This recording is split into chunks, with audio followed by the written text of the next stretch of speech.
Hi, Taurus. Welcome to your reading for the week of January 20th to 26. Now, I started out earlier today and had some technical issues, so I'm redoing it. But the first thing that the guides gave me was you talking on a telephone, an old-fashioned telephone, and the image was very reminiscent of, a 1930s or 40s housewife talking on the phone like this, with one piece to her ear and talking into the other mouthpiece over here, going, and you know what? And then he said, can you believe that? And did you hear about? And it was this sense of real gossip going on. But the crazy thing is that you weren't talking to anybody. It was what was going on in your head. So the thing that struck me as I was looking at the image was that this was very much about the phone being old. This is old stuff going on in your head. This is very much a sense of the question that started coming to me was, what are you holding onto in your head? What old stories are you replaying that are heavy, that are holding you in the past, that are taking away your power, taking away your energy, taking away your ability to move forward and have momentum in your life? Now, the thing is, with Taurus, with all earth signs, the tendency is very much to hold on to things. It's part of what we're built for. Our energy has a slower frequency or a slower momentum, a slower frequency, as part of being able to be grounded, put us very much in connection to the earth and the environment. And also it's part of what makes us emotionally stable, generally, reliable, loyal. It's all part of that earth energy. The downside is that we tend to hold things in our body. And of course, we know from science now, from all the neuroscience and neuroplasticity, that we definitely have neural patterns that get created by repetitive thought, which then increases the tendency to have that thought over and over. So I'm saying this to let you off the hook, and myself as well, because I am a Taurus sun sign. But it really is that sense of, okay, so what are you inadvertently doing that you're not even conscious of doing in terms of those thoughts that come up? This is one of the reasons, structured free flow, this is one of the reasons why we really want to be aware of what's going on in our mind. Self-awareness is what allows us to see what our mind is doing and understand whether or not it's helping us or holding us back.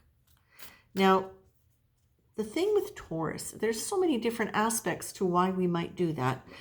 One of the things is because we can have unresolved issues that we play out in our head where we are answering back to things that maybe we didn't at the time, because Taurus does tend to want to avoid conflict. So it can make them peacemakers, which is another great attribute, but it can also make them avoidant when it comes to saying things that they think will upset the apple cart. And sometimes those two things go together very easily because you want to keep the peace. It's not really disturbing you. And so you let things go. But sometimes what that means is you're not setting appropriate boundaries. And then when what was my role in that? When the stuff hits the fan, you don't really know why, but it's because you haven't necessarily given accurate information to the people involved so that they know they really shouldn't be doing that.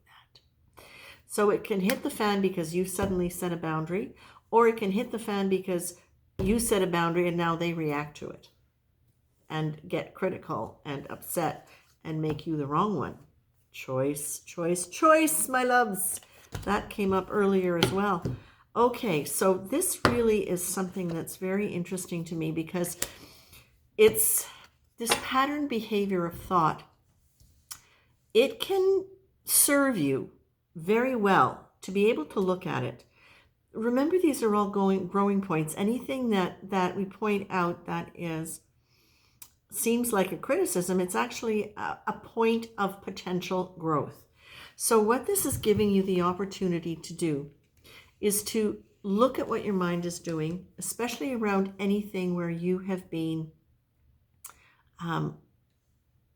repeatedly doing things in your head with the same conversation, the same situation. It may mean that you need to address that with the person, or it may mean that you need to look at what was your role in that? How did that come about? How could you have behaved differently in a way not to have had it go sideways?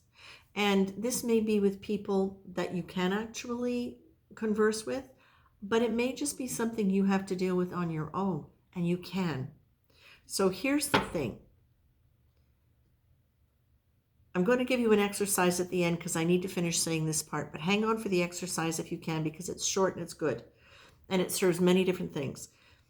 The other thing that it can do is, Taurus, we know we like our comfort zones, right?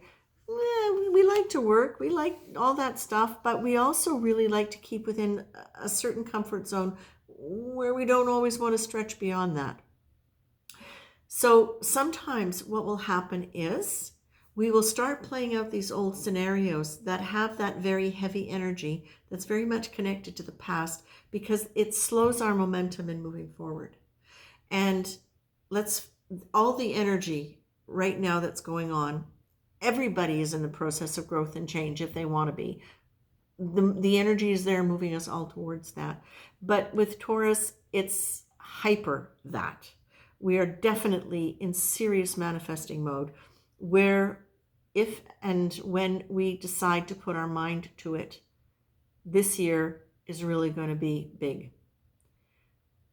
That can be so scary. So sometimes what we'll do unconsciously, our system is trying to keep us safe, slow us down a little bit, because our system knows we can tend to go into overwhelm if things go too far too fast. It can bring up these memories that kind of pull us back and shift the energy away from our momentum forward into the old thoughts, into the heavy energy, to kind of keep us in our little circle of thought and maybe not moving forward, not having the motivation, the insight, the intuition, just the stamina. Okay?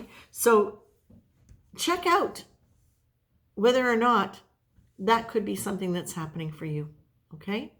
And whether it is or whether it isn't, if it's an old thought pattern around a particular situation or thought patterns around a particular theme, one of the things that you can do to move this out of your body, out of your cellular memory, out of your nervous system, and to start changing your neural loops, replasticizing, taking advantage of neuroplasticities to start dissolving those old neural loops that keep that thought going.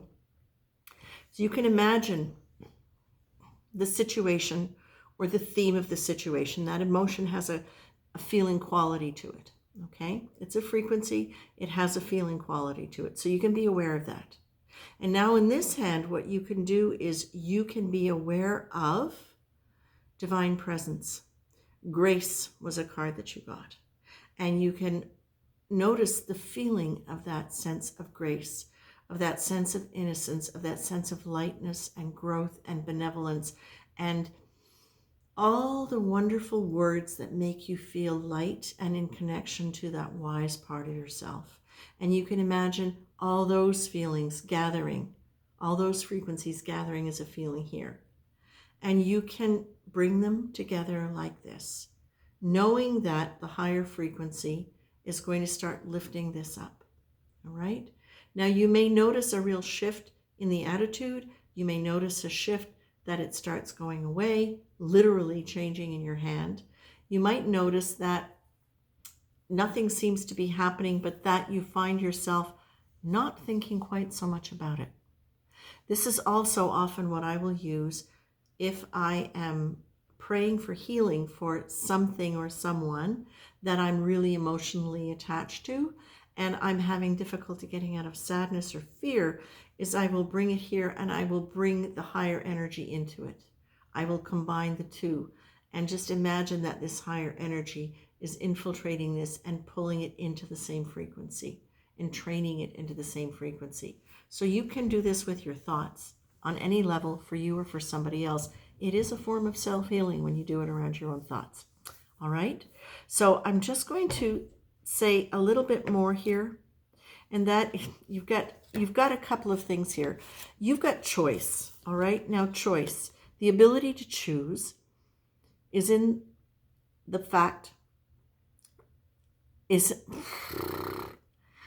I think it's been a long day, a lot of technical difficulties I've dealt with. The ability to choose is in fact the power to create your life. Choice is always operating.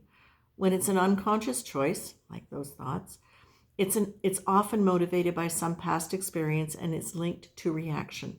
Habitual behavior is usually an indicator that there are some unconscious choices being made.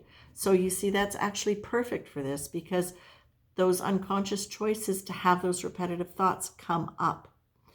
Bringing your choice to the conscious present gives you the flexibility to choose your choice. Conscious, mindful choice enables you to respond instead of react. So how do you want to respond when you have those thoughts? You don't beat yourself up. You remember that your power, and it goes along very much with the hand experience I was talking to you.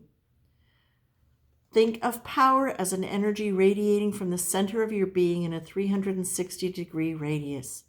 It is wise, it's connected to your highest mind, and connects you to all possibilities. It guides you along the best route, however circuitous, for the highest good of all concerned. Okay? Power is soul-directed and self-correcting. This, you've got the choice to do this, and you are being told here, quite seriously, this is the time to manifest. Where do you want to put your energy? If you go into old negative stuff, what was your role? Learn from it. It's time. Start looking at it with new eyes. Create a structure for yourself. So I would look at this and I would say, create a formula for yourself so that when you find yourself going into that, how do you want to intervene on your own behalf? And be thinking of discipline as something that is not a punishment. This is like disciplining yourself. Make a choice and discipline yourself to follow through with what your structured free flow is. But discipline, think of it not as some kind of punishment, but this is a choice you are making because you have now decided this outcome is what you would like. This is how you want to be experiencing yourself. You don't want that stuff anymore. It's not serving you. It doesn't make you feel good. So what discipline are you going to put in place to support you to be in this new place of well-being and this new place of manifesting, and manifesting with a clear slate, not with that old energy? You don't need that. I say you don't need that. We don't need that. Okay? So this, I'm going to leave it there. I'm going to leave it with that because I think that's all you need to hear. I think it is. So my dear friend Tauruses, this is really good. This is your chance to really start learning how to let go of those old things that are not just in your mind, but are in your cells. Excuse me. You're letting them go and you're creating from a new slate, from a clean slate. Okay? Take care.